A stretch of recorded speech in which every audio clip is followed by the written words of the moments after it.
breve exposição, vou procurar ser o mais conciso possível, até porque sei até porque o mais importante realmente é que a gente discuta e pense possíveis estratégias para pelo menos amenizar a situação desses índios.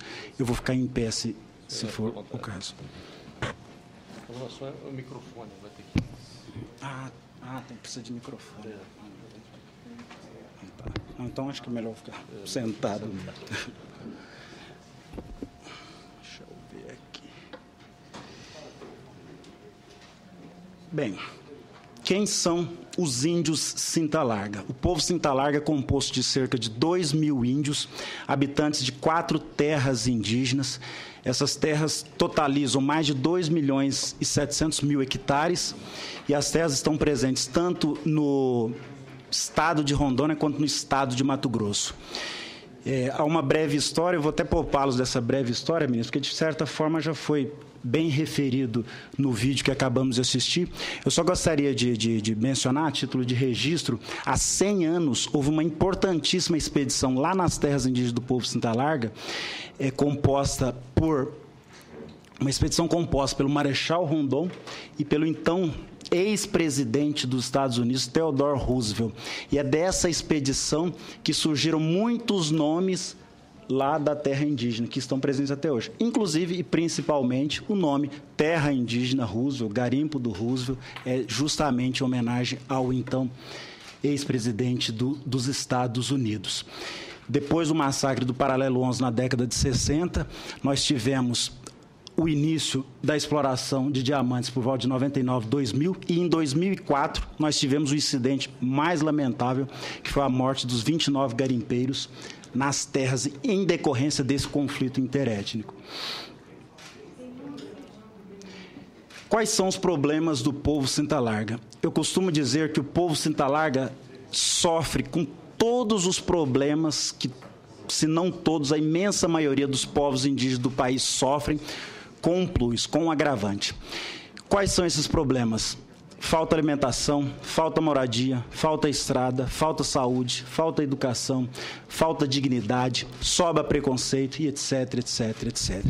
Além desses todos os problemas que são comuns à imensa maioria dos povos indígenas do Brasil, o povo Cinta Larga sofre com um problema adicional.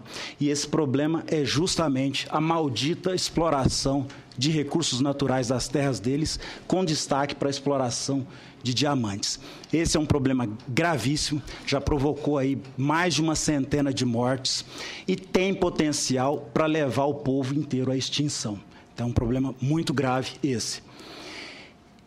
Todos esses problemas, eles são absolutamente atuais, né? Então, não pensem, quem quer que seja, que o fato de, felizmente, nos últimos anos, nós não termos mais grandes mortes ou várias mortes lá na região, o problema desapareceu. Muito pelo contrário, ministro, o problema persiste. E persiste porque aquele mesmo contexto que ocorreu, que estava presente em 2004, ainda persiste até hoje. Nós temos ainda diamantes nas terras do povo Cinta Larga, nós temos ainda um povo indígena passando toda sorte de privações, nós temos ainda muitas pessoas interessadas em lucrar às custas da desgraça desses índios, e nós temos ainda um governo omisso, um governo que não tem feito a sua parte para tirar os índios dessa situação. Então, esse quadro, ele é absolutamente atual, ele é absolutamente contemporâneo, tá? E tem um agravante ainda nesse quadro. Atualmente, a questão Cinta Larga está invisível, tá? Não se ouve mais falar do povo Cinta Larga, como se o problema tivesse sido solucionado naturalmente. Não foi de forma alguma.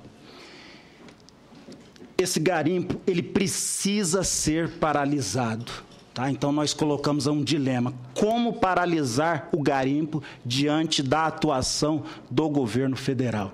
Se o governo federal não fizer a parte dele, não se desincumbir com o mínimo de responsabilidade, com o mínimo de seriedade, com o mínimo de interesse, não conseguiremos paralisar esse garimpo de forma alguma, a menos que alguém queira sustentar que o Exército vai descer lá na terra indígena e vai paralisar esse garimpo na marra, à custa de uma provável guerra contra os índios. Como ninguém, em sua sã consciência, vai sustentar isso atualmente, então o governo vai ter que fazer a parte dele.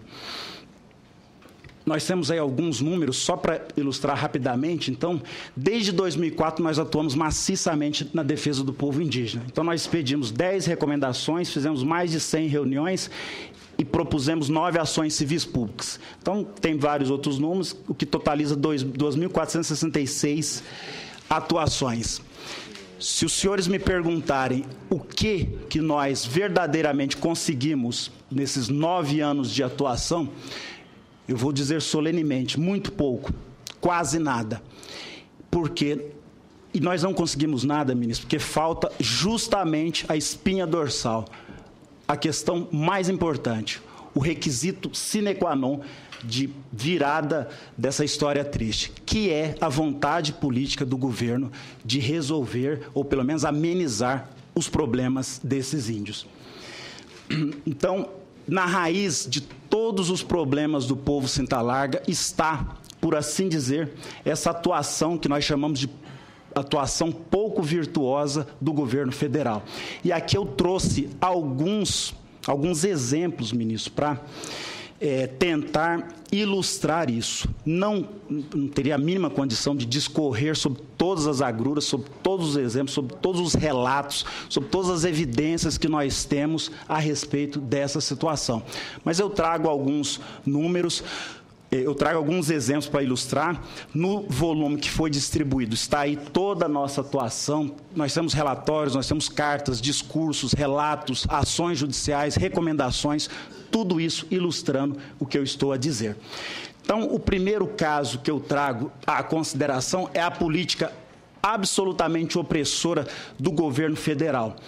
E ela é opressora porque milhões de reais estão sendo gastos em repressão e muito pouco, ou quase nada, tem sido gasto em proteção. Nós fizemos um levantamento em 2007 a 2008, 2009, mais ou menos. Nós detectamos que, de média, o governo federal, o Ministério da Justiça, gastava algo em torno de 7 milhões por ano, gastava ou deveria gastar algo em torno de 7 milhões por ano com repressão, na tentativa de reprimir, de coibir o garimpo nas terras indígenas do povo Cinta Larga. E ele gastava menos de 10% desse valor, menos de 700 mil reais, com atividades protetivas. Desses 700 mil reais, pouco, quase nada era gasto efetivamente com os índios, porque a imensa maioria desse valor era gasto com diária de servidor da FUNAI, etc, etc, etc. Então, assim, e essa política ela é absolutamente opressora. Primeiro, porque o trabalho da Polícia Federal, e a gente lamenta que não ter a presença nem do Ministério, do Ministro da Justiça, e muito menos do diretor da Polícia Federal, porque eles é que merecem ouvir isso. O trabalho da Polícia Federal é extremamente criticável na região, porque, embora ele tenha sido constituído por uma ordem direta do então presidente Lula, e a missão dele é coibir a exploração de diamantes nas terras do povo Cinta Larga, esse grupo, que é capitaneado pela Polícia Federal, simplesmente não consegue isso. E não consegue porque a vertente opressora, ela está sozinha. Ela precisa, a nosso entender, ser aliada à vertente protetiva. A esse propósito, nós expedimos uma recomendação em 2009 ao próprio ministro da Justiça. A assessoria técnica dele disse da legitimidade e até da justiça daquela nossa ponderação. A recomendação dizia basicamente que se deveria gastar ao menos o mesmo tanto que se gasta em repressão com a proteção. Essa não é uma equação muito certa de se fazer. O que eu tenho certeza absoluta é que não dá para gastar 7 milhões em repressão e gastar 700 mil ou menos do que isso em proteção. Não tem condição, porque aí... E até porque essa política do governo, Porque esse trabalho da Polícia Federal funciona basicamente assim, eles montaram barreiras ao longo dos 2.700.000 hectares, 5 barreiras, ministro. Veja se tem condição de 5 barreiras conter um perímetro de 2.700.000 hectares. E, basicamente, esse trabalho é para incomodar os índios. É porque o índio é que tem que entrar e sair e passar por todas essas barreiras. O crime organizado não usa essas barreiras. Então, essa política, ela está oprimindo, ela está constrangendo os índios, e durante muito tempo os índios reclamavam da atuação da polícia nessas barreiras. Tem uma outra questão ainda nessa política opressora, que é o repasse de recursos à Força-Tarefa Roosevelt. Com a morte dos garimpeiros em abril de 2004, foi constituído em setembro desse mesmo ano, pelo presidente Lula, e vários ministros subscreveram essa ordem direta do presidente, a Força-Tarefa Roosevelt, que seria aquele grupo destinado a coibir, a impedir a exploração de minérios nas terras do povo Cinta Larga. Acontece que esses recursos sequer eram repassados regularmente para a toda poderosa Força-Tarefa Roosevelt. Isso nos levou a ingressar com uma ação civil pública, nós conseguimos uma ordem judicial. A Justiça determinou que a União cumprisse uma ordem do presidente da República e, mesmo assim, o dinheiro não tem sido repassado regularmente. Outro exemplo que nós temos dessa atuação pouco virtuosa do governo federal é a desassistência judiciária. Os índios estão completamente abandonados em termos de assistência judiciária. Eu poderia dar aqui muitos exemplos, ministro, a respeito disso. Tá? Vou dar apenas 2. Tá? Uma das principais lideranças do povo Cinta Larga, o Nacossa Pio Cinta Larga, ficou preso em 2007 por cerca de 2 meses por um crime que poucas pessoas, ninguém fica preso no país: posse de alguns cartuchos de espingarda de caça. Opa, tudo bem? Ministro.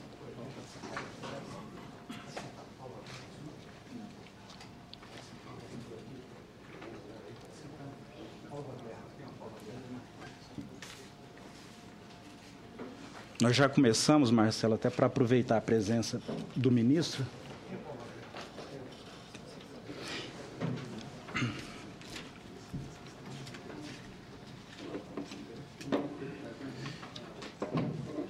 Então, o Nacossa Pio Cinta Larga ficou preso em 2007, por cerca de 2 meses, por posse de cartucho de espingarda de caça. E o que é mais dramático nessa história é que não tinha um procurador federal da FUNAI lá para fazer o pedido, então esse pedido teve que ser feito pelo Ministério Público Federal. E depois que nós conseguimos a ordem de soltura do Nacossa Pio Cinta Larga, ele ainda ficou ali cerca de 15 ou 20 dias preso, com uma ordem judicial já para soltura. Não só não tinha um procurador federal, como não tinha um servidor da FUNAI com um mínimo de diligência para recolher o valor da fiança e ir lá soltar o pobre do Nacossa Pio Cinta Larga. Outro exemplo, recentemente nós tivemos um júri em Ji-Paraná, o primeiro que foi feito lá em Ji-Paraná, um júri federal. 2 brancos e um índio Cinta Larga são acusados da morte, de tentativa de morte de um advogado lá de Cacoal. Todos ficaram presos provisoriamente. Acontece que os brancos ficaram 1 ano e meio, o índio Cinta Larga ficou preso provisoriamente quase 5 anos, ministro. Resultado do julgamento, os 2 brancos foram condenados, o índio foi inocentado. E aqui nós não estamos, senhores, não pensem que nós estamos levantando firula, quizila, ou levantando o trabalho ruim desse ou daquele advogado, desse ou daquele defensor público federal, ou desse ou daquele procurador federal. Mas o fato é que essa assistência judiciária do povo Cinta Larga está completamente equivocada. Não existe sequer procurador federal da FUNAI em Cacoal. E se existe, ele fica ali 1 ou 2 meses, até conseguir a remoção para o Nordeste, para o Sudeste ou para o Sul do país. Então, esses índios estão completamente abandonados à própria sorte deles. E eu trouxe aqui mais um exemplo dessa atuação complicada do governo federal, que é a política mineral desfavorável. E aqui eu não vou nem entrar na questão da mineração em terra indígena, dessas discussões, embora sejam de interesse capital e crucial do povo Cinta Larga, como é uma questão que perpassa a questão Cinta Larga, não vou abordá-lo. Eu vou abordar 2 pontos específicos da questão de Cinta Larga. Os requerimentos de mineração. O DNPM, senador, tinha uma postura de... Boa tarde, deputado. Muito obrigado por ter vindo, viu, deputado? O DNPM tinha uma postura de, quando recebia um requerimento de mineração em terra indígena, lá do povo Cinta Larga, em vez de ele indeferir, seja porque não houve ainda regulamentação, seja principalmente porque a atribuição não é dele, é do Congresso Nacional autorizar ou não mineração em terra indígena, o DNPM simplesmente sobrestava esses requerimentos. Acontece que, ao sobrestar, cada requerimento desse continuava lá nos sistemas e nos registros do DNPM. E o que acontecia? As mineradoras, as multinacionais, o crime organizado já estava explorando isso, especulando em cima dessa posição dúbia do DNPM. Estava especulando. Tinha multinacional, as canadenses já estavam divulgando nos seus sites para o mundo inteiro: olha, eu já tenho X% da terra indígena Cinta Larga. Esse filé aqui já é meu. Para vocês terem uma ideia, mais de 90% do território Cinta Larga já estava loteado. Nós ingressamos com uma ação judicial contra o DNPM e conseguimos aí, na justiça, o cancelamento desses requerimentos de mineração. E a questão ainda está tramitando em recursos do DNPM.